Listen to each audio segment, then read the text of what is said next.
Bonjour Margot, donc bonjour à tous. Nous sommes Bonjour. réunis aujourd'hui pour aller faire une enquête.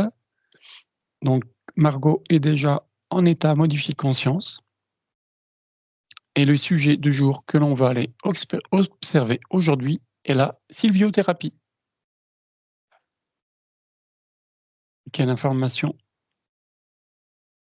ou perception tu as par rapport à la sylviothérapie? Ah, c'est comme une sorte d'odeur de sève. OK. C'est-à-dire? C'est comme une sorte de liqueur de la vie. C'est beau. Mais qu'est-ce que tu perçois par rapport à ça? Ah, pour l'instant, je vois juste les gens qui vont dans une sorte de forêt pour absorber ce genre c'est comme des huiles essentielles, mais ce ne sont pas des huiles essentielles, c'est plus des résines. Ils absorbent la résine? Non, non, Ils absorbent les en essences, mode d'accord. Mmh. olfactif. OK. Je ne sais pas si c'est ça, mais en tout cas, c'est comme si euh, ça nous met de l'ordre dans notre énergétique. OK. Est-ce que c'est quelque chose qui permet d'avoir un mieux-être? Est-ce que c'est positif, négatif? Oui, c'est positif, c'est tout à fait positif, oui, oui, parce qu'il y a cette connexion c'est toujours ça me revient de ces mots, l'élixir de la vie. OK.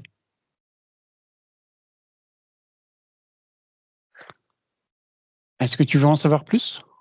Mmh. La sylviothérapie, c'est ce qu'on appelle entre guillemets «le soin par les arbres». Ah oui, c'est Ça allait ça. faire un câlin à un arbre, par exemple, et quand je te dis ça, qu'est-ce que tu perçois? Est-ce que c'est un mythe ou une réalité? C'est une réalité, mais je vois plus les gens qui sont très profondément connectés aux arbres, justement, les arbres qui je vois parfois qu'il y a cette sève qui est lâchée et qui sont en train de l'humer, en fait.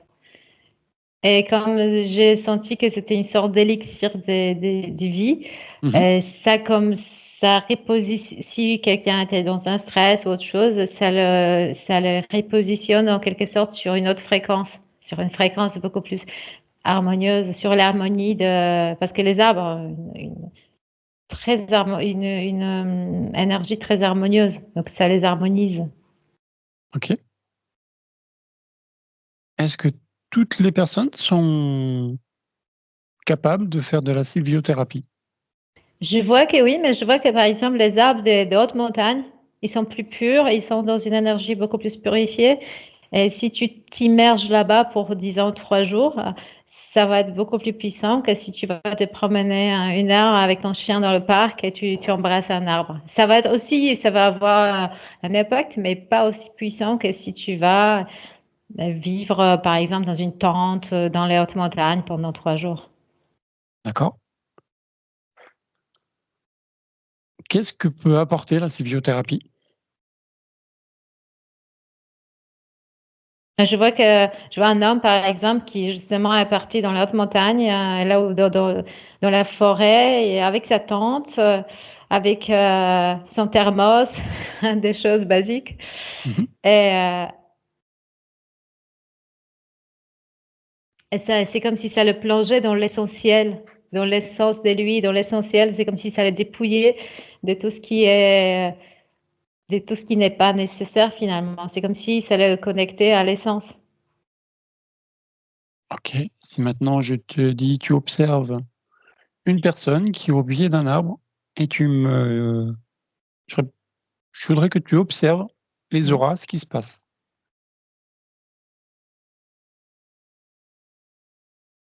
donc au niveau éthérique. Je vois une connexion et je vois comme une énergie assez comme une aura rouge orangée, Ouais. comme une énergie du feu. du bois, du feu. Et c'est en lien avec la chakra racine aussi, cette couleur. Et donc, si on embrasse un arbre, normalement, ça pourrait me faire penser à une énergie verte, par exemple. Mais non, là, je vois une énergie orangée, un petit peu plus foncée. Et c'est comme pour renforcer aussi notre chakra racine. D'accord? Alors que dans les arbres des hautes montagnes, c'est pas une énergie orangée, c'est une énergie, euh, c'est comme rouge, grenat, très foncé, très sanguin, et un peu marron, un peu terre des siennes, une très puissante, comme une sorte des laves rouges, un D'accord? peu légèrement marron, très puissante. Donc, tu vois, il y a quand même une différence entre, oui, c'est la chakra racine dans les deux cas, Ok. mais l'énergie très puissante. Et ici, légèrement orangée, mais bon. Ok. Et au niveau éthérique, justement, qu'est-ce qui se passe? Il y a toujours un renforcement énergétique, mais beaucoup moins avec les arbres du parc que des endroits qui sont beaucoup plus purs. Pourquoi? Parce que les arbres sont tellement visités qu'ils perdent de leur essence? Non, je vois beaucoup qui sont plongés dans une sorte de smog électromagnétique. D'accord? Mais qui n'arrivent pas trop à se, enfin, si ça les impacte aussi. Ok. Et pour bénéficier de la sylviothérapie, on a besoin d'être dans un certain éveil ou n'importe qui peut bénéficier de la sylviothérapie? N'importe qui peut bénéficier, mais après, ça dépend du degré. D'accord? Certains vont bénéficier un petit peu, d'autres beaucoup, et d'autres, ce sera complètement une immersion totale. Ok. Et est-ce qu'on est conscient de ce qui se passe? Ça veut dire, Est-ce qu'on a est-ce qu'on ressent quelque chose dans le corps quand on est justement en pleine immersion, à côté d'un arbre, par exemple? on ressent un peu plus d'épée, un peu plus d'énergie, et je dirais de verticalité. D'accord. Et est-ce que tous les arbres sont bénéfiques? Alors, je vois que oui, que je vois des bouleaux qui sont les plus sophistiqués, D'accord. les plus où c'est léger, c'est spirituel, c'est fort, mais c'est léger, c'est quelque chose comme une énergie blanche, pas forcément orangée ou rouge sanguine. Mais chaque arbre, je dirais qu'il a une autre vibration, une autre tonalité. Justement, est-ce que tu peux citer d'autres, types d'essences et sa Ah, tonalité? je vois les arbres selvatiques qui sont très, très puissants. Avec leur résine, en plus, ça a carrément un effet transformateur si tu Mmh. passes quelques jours là-bas. Les arbres du type qu'on trouve dans les parcs, de saules, etc., c'est assez modéré. Et les arbres anciens, genre le chêne, Oui, oui, il y a des quel arbres qui est sont vraiment très puissants. d'accord, donc eux, ils sont très puissants. Au niveau de la couleur, le chêne, Je vois le rouge assez foncé pour l'énergie, côté énergétique. donc un peu comme les arbres de montagne, Moins, un petit peu moins. un petit peu moins. D'accord. Est-ce qu'il y a des arbres qu'on doit au contraire, éviter? Arbres ou arbustes d'ailleurs? Je vois des arbres qui ne sont pas forcément à embrasser, comme, je sais pas, des arbustes plutôt, des sortes de thuya, des choses comme ça, qui ont quelque chose de puissant, mais je ne sais pas, j'ai l'impression qu'il y a des arbres qui sont comme répulsifs aux moustiques ou à quelque chose. D'accord. Et ces arbres, pour nous aussi, sont répulsifs pour les petits animaux comme ça. Ils sont aussi, je vois les oiseaux aussi, comme si il y a les oiseaux et les papillons, les moustiques qui s'approchent pas. Et que Mmh. si ils s'approchent pas, c'est que pour nous aussi, ce n'est pas. c'est pas la peine de s'approcher parce qu'il y a quelque chose comme une essence, plus elle est répulsive que nourricière. Mais ils ont aussi leur place dans la nature. Ils ont besoin de jouer ce rôle. OK. Est-ce qu'on doit demander l'accord à un arbre avant de faire de la sylviothérapie? C'est quoi le protocole? S'il y en a un d'ailleurs.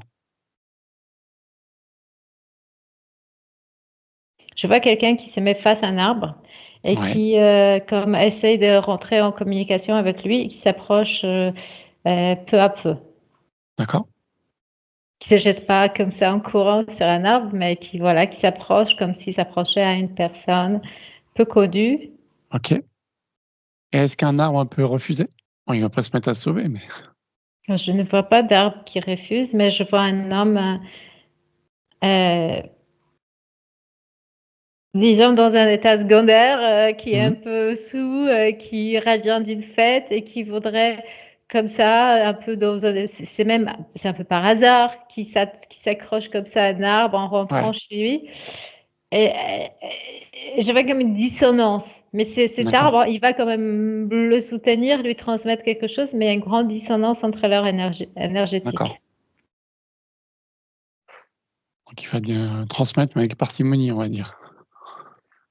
Oui, oui, je vois qu'il y a À une petite contrecœur, on va dire. disharmonie, Ouais, mais qu'il peut toujours trouver comme une sorte de soutien. OK, C'est comme si je le message, l'arbre ne lui dira pas non, OK, mais il pourra pas en profiter, en tant que quelqu'un dans un état plus équilibré parce que déjà sa confusion, c'est comme si ça l'isolait en quelque sorte de cette énergétique des arbres. mmh. Alors, qu'est-ce que l'on pourrait faire pour les arbres? Qu'est-ce qu'il faudrait qu'on l'en fasse pour eux? Leur mettre de la musique, leur parler? Est-ce qu'ils résonnent pour eux? Je vois que, heu je vois qu'il y a un grand rôle des oiseaux qui, Mmh quand mh. ils se mettent à chanter pour les arbres, c'est aussi une musique, c'est un éveil, Ouais, l'éveil des arbres par le chant d'oiseaux.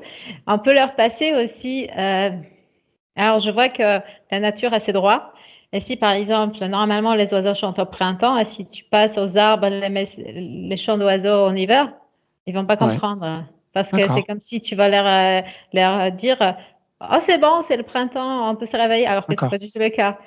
Mais tu peux je vois qu'ils aiment bien les musiques qui sont capables comme bouger même, tu vois? Bouger des feuilles, mmh mh. bouger très légèrement avec des musiques très harmonieuses, je sais pas, du Chopin, du Bach, des choses comme ça. D'accord, donc plutôt de la musique classique. Que tu peux voir la vibration de ces arbres avec ce genre de musique.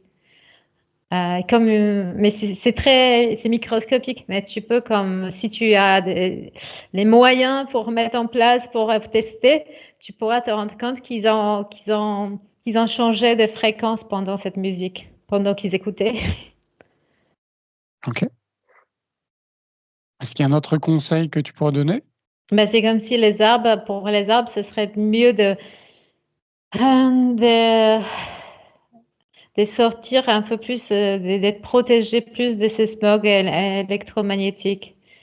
D'avoir plus de verdure, d'espace d'absorption, heu et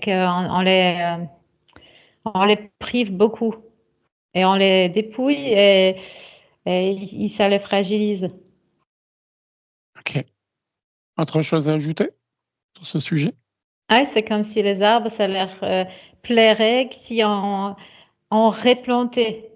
C'est comme s'il faudrait replanter pour créer une sorte, alors il y a comme une sorte de si tu as beaucoup d'arbres très et c'est très condensé, ça crée comme une sorte de couche, dans l'air aussi, énergétique et aussi, je sais pas, c'est comme une substance qui se déploie dans l'air et qui purifie et si s'ils sont dispersés dans ce smog électromagnétique, Bah, ils sont aussi fragilisés, donc il faudrait, il faudrait, voilà, ces actions, j'ai planté un arbre, etc.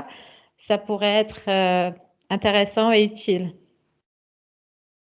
Et OK. des manières aussi de trouver le moyen de nettoyer ce smog électromagnétique. Donc, apparemment, il y a aujourd'hui des électrocultures, des choses comme ça. Bah, il faudrait s'y pencher pour voir comment les aider avec ça, avec ce smog. OK. Mais merci en tout cas pour toutes ces informations, Margot. Merci. Je vous laisse, commenter ce sujet et à très bientôt pour une nouvelle enquête. À bientôt. Au revoir.